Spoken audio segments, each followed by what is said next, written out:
tree line, approaching the airfield with his landing lamp on.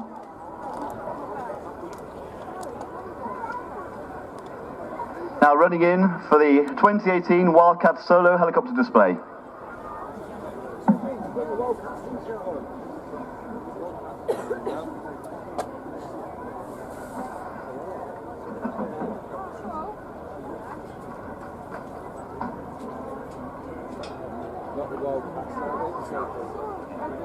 So the Wildcat's been in service for about 3 years officially. We've been flying it for about 5 years out of Yeovilton. Based on the old Lynx design, without ran out of service, but massively improved with avionics and a much stronger airframe. Still retaining the agility that you will have seen both the Army and the Navy Lynxes before.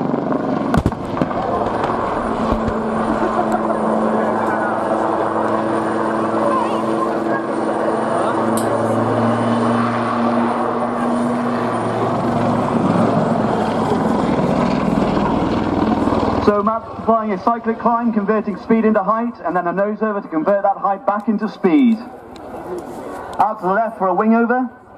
Again, converting speed to height, turn the aircraft around, and then height back to speed again.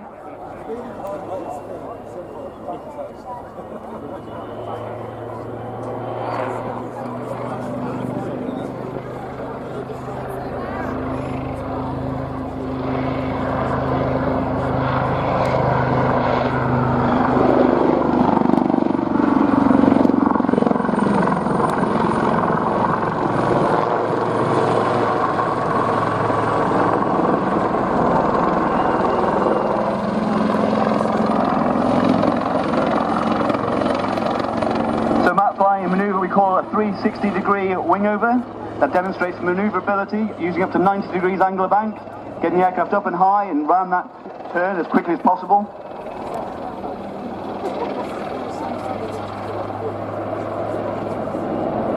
Now he's going to kill all his speed and bring the aircraft into a figure of 8 maneuver to bring it into the hover in front of the crowd centre.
So you'll notice that the undercarriage on the Wildcat doesn't retract, it's permanently down, and that's because it is incredibly strong.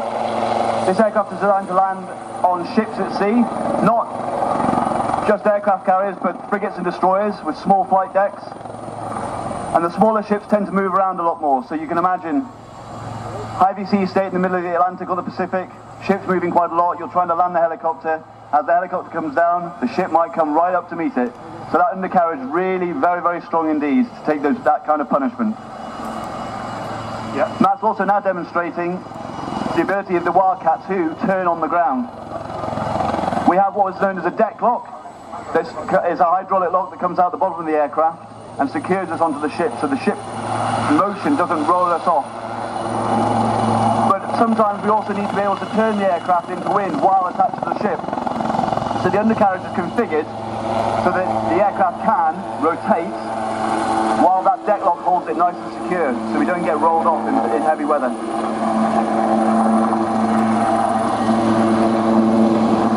One of the big changes from the Lynx onto the Wildcat, apart from the glass cockpit in the avionics, are the engines. Hugely powerful engines. These ones were developed for the Comanche helicopter that was in development in the United States, which was subsequently cancelled. But they are cutting-edge technology, very, very powerful, allowing us to operate this helicopter in heavy weights. Oh, missile. Let's see if he can defeat them. Yes, he does.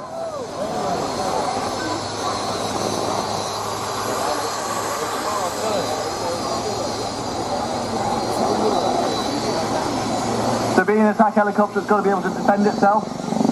And as you saw there, flares, release, defeat, an infrared heat-seeking missile.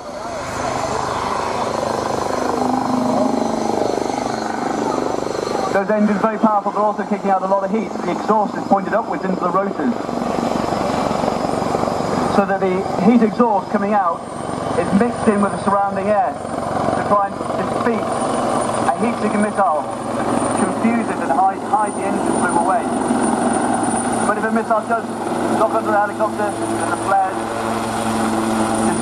distract it from the aircraft, trying to keep the aircraft safe.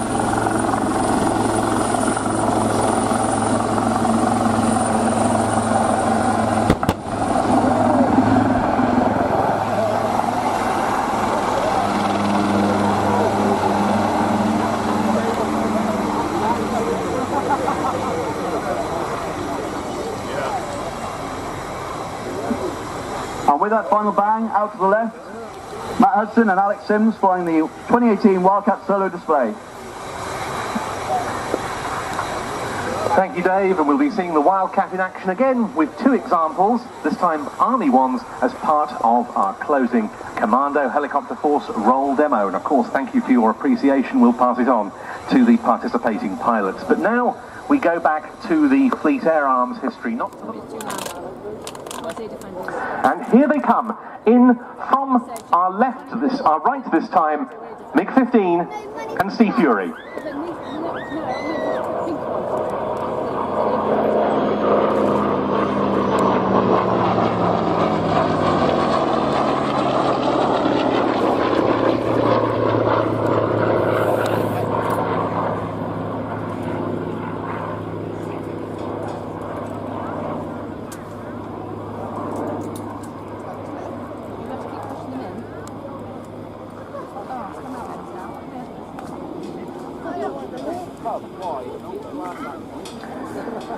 The MiG-15 was a design that made much use of wartime German developments in jet aircraft and engine technology that were passed on to the Soviets. The Germans, of course, had pioneered swept-wing jet designs. There was British influence in the engine, however, because while the Soviets had access to German engine technology,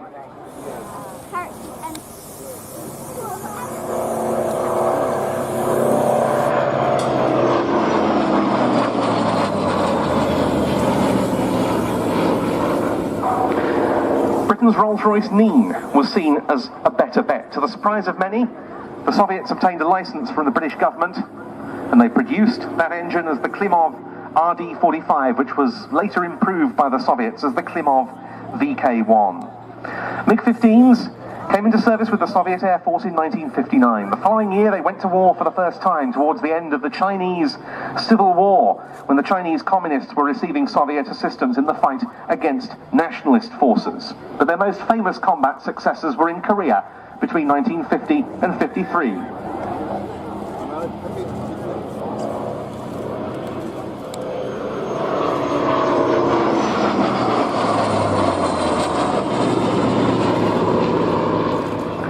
In Korea, MiG-15s were flown by Soviet and Chinese pilots as well as the North Koreans themselves, and it was, as I said, a group of Chinese-flown MiG-15s that those Sea Furies flying from HMS Ocean encountered on the 9th of August 1952.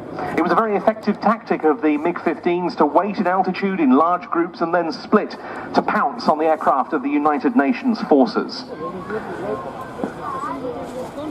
They gained air superiority over an area of northwestern Korea that became known as MiG Alley and forced the United Nations to suspend daylight attacks by the B-29 Super Fortress heavy bombers of the US Air Force in favor of night missions. However, at lower levels, the most effective UN-operated jet fighter of the Korean conflict, the North American F-86 Sabre, had the edge over the MiG, and the greater experience of the American pilots especially began to win the day, especially when later model F-86s become available. But piston engine fighters like the Sea Fury could also be very effective against the new jet. Here they are in close formation now from our right.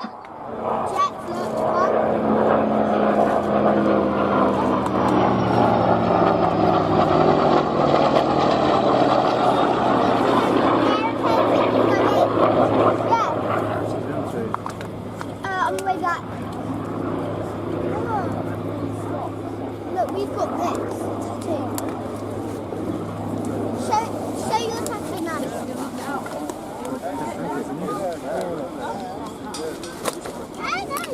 I want adventures in the great wide somewhere. I want the northern light and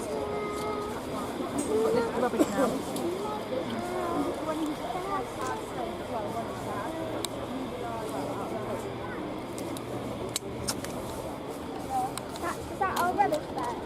And why are you taking this off?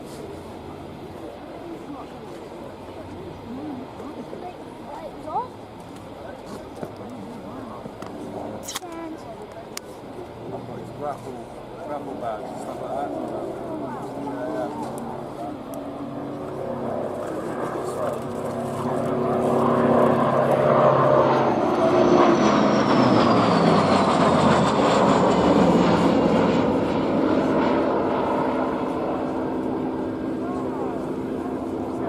The guy we just called it a flying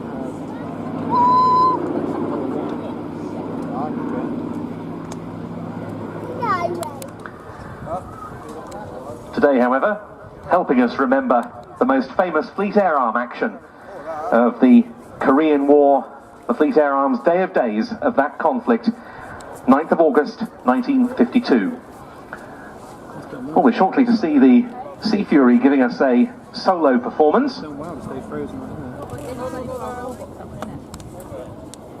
froze everything, didn't I?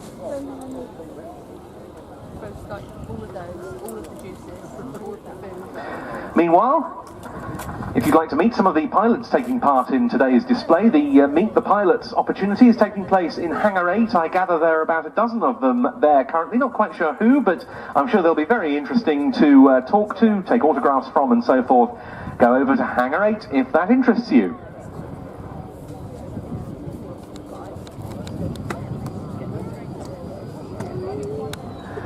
Into land after a beautifully smooth display with the Sea Fury, Kenneth Åke-Visler, the founder and boss of the Norwegian Air Force Historical Squadron, with the MiG-15 UTI.